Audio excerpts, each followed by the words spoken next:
Job లేక ఇబ్బంది పడుతున్నారా? అయితే మెడికల్ కోడింగ్ మీకు మంచి ఆప్షన్. వెంటనే కాల్ చేసి కోర్సులో జాయిన్ అవ్వండి. నమస్కారం. పంచతంత్ర కథలు చెప్పుకుంటున్నాం మనం. ఈ పంచతంత్రంలో చాలా చిత్రమైన కథలు ఉంటాయండి. టిట్టిభ సముద్ర కథ చాలా ఫేమస్ కథ అండి ఇది. ఈ టిట్టిభం అంటే లకుముకి పిట్ట అని చెప్తారు.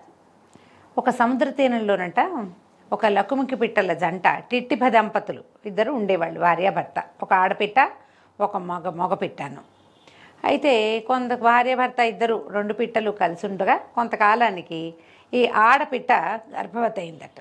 అయితే అదేం చెప్పింది, టిట్టిభంతో సంతానం కలిగే సమయం వచ్చింది, ఎక్కడైనా గూడుగట్టు, ఏదైనా స్థలం చూడు అనేసరికల్లా ఈ టిట్టిభం అంది, ఎక్కడికో వెళ్ళటం ఎందుకు, మనం సముద్ర తీరంలో ఉన్నాం, ఈ సముద్ర తీరాన్నే గుడ్లు పెట్టు, నువ్వు సరిపోతుంది, ఇక్కడే పెట్టుకోవచ్చుగా, తీరం హాయిగా ఉంటుంది, చక్కగా చల్లగా ఉంటుంది, ఇసుక బాగుంటుంది, అన్ని కాలాల్లోనూ సుఖంగా ఉంటుంది, కాబట్టి సముద్ర తీరంలోనే గుడ్లు పెట్టవలసిందని మగపిట్ట ఆడ టిట్టిభానికి చెప్పింది. చెప్పేసరికల్లా ఈ టిట్టిభం ఏమందంటే, సముద్రుడు ప్రతిసారి ఒకలాగా ఉండడు, అలలు రకరకాలుగా ఉంటాయి, కాలానికి తగినట్టుగా అలలు ఉంటాయి, పౌర్ణములు అమావాస్యలు వచ్చినప్పుడు వేరే రకంగా మారుతుంది, మరి గుడ్లకి ఏదైనా ఇబ్బంది వస్తుంది మన సంతానానికి అని ఆడపిట్ట చెప్పినా మగ టిట్టిభం ఏమందట, సముద్రుడికి అంత ధైర్యమా, నాలాంటి ఒక పిట్ట తాలూకు సంతానాన్ని తీసుకునేంత ధైర్యం ఉందా సముద్రుడికి, ఏం చేస్తాడో చూద్దాం, ఏం పర్వాలేదు,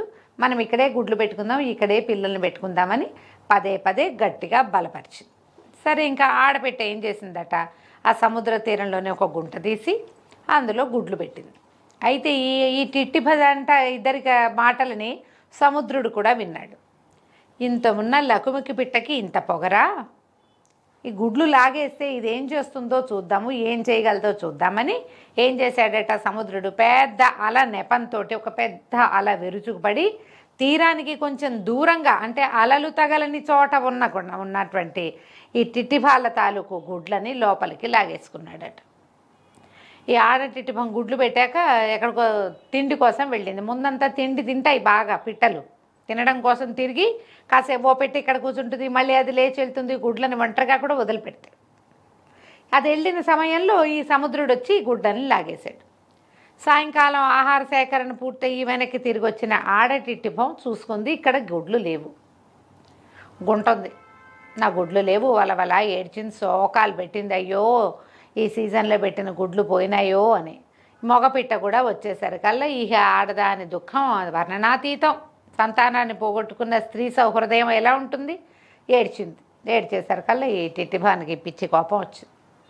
ఈ సముద్రుడు అంతు చూస్తాను నేనంటే, టిట్టిభా నువ్వు తెలివి తక్కువ వాడిగా ఉన్నావు, సముద్రుడు ఎంత వాడు, మనమెంత వాళ్ళం, మనకేం శక్తి సరిపోతుంది, మన శక్తి చాలదు సముద్రుడి మీదకి వెళ్ళటానికి, మందే పొరపాటు, ఇక్కడ పెట్టడం తప్పు, ఇక్కడ గుడ్లు పెట్టడమే తప్పు, ఇక ఇలా సంతాన సౌఖ్యం లేకుండా పోయేలాగా చేసుకున్నాం, మనమే తెలివి తక్కువ పని చేశామని ఆడ టిట్టిభం పరిపరి విధాల ఏడ్చింది. కానీ మగ టిట్టిభం ఊరుకోకుండా నా రెక్కలతోటి ఈ మట్టంతా జిమ్మి సముద్రుడిని ఎండింపజేసేస్తా, నేను ఈ మట్టంతా పోసేస్తా, మళ్ళీ పైకి రాకుండా చేస్తాను ఇన్న గట్టిగా చెప్పింది, ప్రతిజ్ఞలు చేస్తే ఆడ టిట్టిభం చెప్పింది, ఇలా అవదు, నీ ముక్కెంత, నీ రెక్కెంత, నీకున్న శక్తి ఎంత, అది చాలా తక్కువ, సముద్రుడిని ఇట్లా నువ్వేం చేయలేవు, కాకపోతే మనం ఒక పని చేయొచ్చు, మన జాతి పక్షులన్నింటినీ పిలు, వాళ్ళందరూ కలిసి ఏదైనా సహాయం చేస్తారంటే అప్పుడు ఈ సముద్ర తీరంలో ఉన్న ఎన్నో రకాల పక్షుల్ని ఈ టిట్టిభం పిలుచుకొచ్చింది.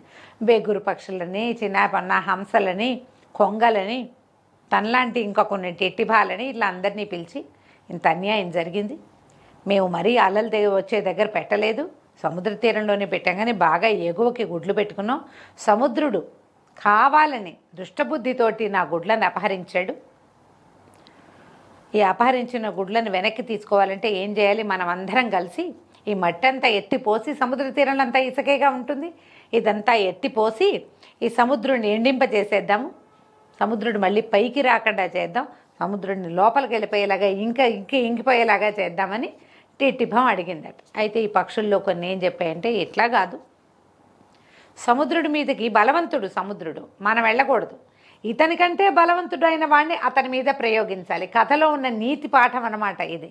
పక్షులకి ఇంత ఉంటుందా అని అడగకూడదండి, దీని వెనకాలన్న పాయింట్ ఏమిటో అర్థం చేసుకోవాలి. ఓ చిన్న పక్షిగా దానివల్ల కాదు. కానీ పక్షులకి రాజు ఒకడు ఉంటాడు. అతడు సముద్రుడి కంటే బలవంతుడు అయి ఉండవచ్చు. ఇతను వీళ్ళందరూ ఏమన్నారు, గరుత్మంతుడు మనకి రాజు, పక్షులకి రాజు కదా ఆయన, పక్షిరాజు. ఆయన దగ్గరికి వెళ్దాం, ఆయన్ని సహాయం అడుగుదాం, ఆయన ఈ సముద్రుడికి బుద్ధి చెప్తాడు అనగానే సరేననుకున్నారు. ఈ పక్షులన్నీ గుంపంతా పోయి గరుత్మంతుడికి చెప్పినాయి. టిట్టిభ పక్షి పెట్టినటువంటి గుడ్లని సముద్రుడు దుష్టబుద్ధితోటి అపహరించాడు అనేసరికల్లా గరుత్మంతుడికి చాలా కష్టమేసింది. అరే, సముద్రుడు ఇంత పని చేస్తాడా? నేను మోసే భగవంతుడైనటువంటి విష్ణుమూర్తి నివసించే స్థలం సముద్రుడు, అంతే కదా, పాల సముద్రంలో ఉంటాడు విష్ణుమూర్తి. అంటే సముద్రుడు నివాస స్థానంగా ఉన్నాడు భగవంతుడికి. ఆ భగవంతుడికి వాహనంగా ఉన్నాను నేను. నా పరివారంలో ఒకడికి నాతో పాటు ఉండేవాడు ఇంకొకడు ఇలా కష్టం కలిగించకూడదు కదా అని చెప్పి బిగుసిపోయాడు. కష్టంతో వచ్చింది ఆయనకి. ఇంతలో ఏమైంది, నారాయణమూర్తి విష్ణుమూర్తి ఎక్కడికో వెళ్ళడానికి కబురు చేశాడు. గరుడా రా, మనం ఎక్కడికో వెళ్ళాలి అని కబురు చేసేసరికల్లా ఈయన అన్నాడు గరుత్మంతుడు, ఆమె ఏమెందుకులేండి, మా బోటి వాళ్లతో ఏం పని అవుతుంది, భగవంతుడిని వేరే వాళ్ళని చూసుకోమని చెప్పండి అని దూతకి చెప్పాడు. దూత ఆశ్చర్యపోయాడు. ఇదేమిటి, ఎందుకు ఇలా ఎందుకు మాట్లాడుతున్నావంటే, ఏం చేయను మరి, నేను భగవంతుడికి వాహనంగా ఉన్నా కూడా నాకే విలువ లేదు ఇక్కడ. భగవంతుడి నివాస స్థానమైనటువంటి సముద్రుడు నన్ను అవమానించాడు, నేను అవమానాన్ని తీసుకోలేను, అవమానపడలేను. నేను అవమానపడుతూ కూడా మళ్ళీ ఆ సముద్రం మీదకే వెళ్ళి ఆ స్వామివారిని ఎక్కించుకోవటం నా వల్ల అవ్వదు అని చెప్పాడు. చెప్పేసరికల్లా ఈ దూత వెనక్కి వెళ్ళి విష్ణుమూర్తికి చెప్పాడట, గరుడు ప్రణయకోపంతో ఉన్నాడు ప్రభు మీ మీద. సముద్రుడు ఒక పక్షి యొక్క గుడ్లను అపహరించాడని ఒక కథ నడుస్తోంది అక్కడ. తమ పరివారంలో ఒక పక్షి తాలూకు గుడ్లను సముద్రుడు అపహరించడం వల్ల ఆ సముద్రుడిలోకే వచ్చి మిమ్మల్ని ఎక్కించుకోవడానికి గరుడు ఇష్టపట్టలేదు అనగానే విష్ణుమూర్తి ఆయన తెలుసుకున్నాడనమాట ఏం జరిగింది అని.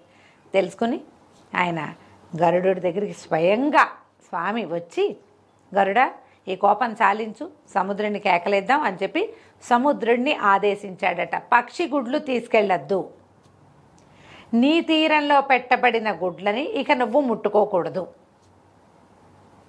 ఎవరు పెట్టినా సరే, ఏ జాతి పక్షులు పెట్టినా జంతువులు పెట్టుకున్నా తీరంలో పెట్టిన గుడ్లని ముట్టుకోకూడదు.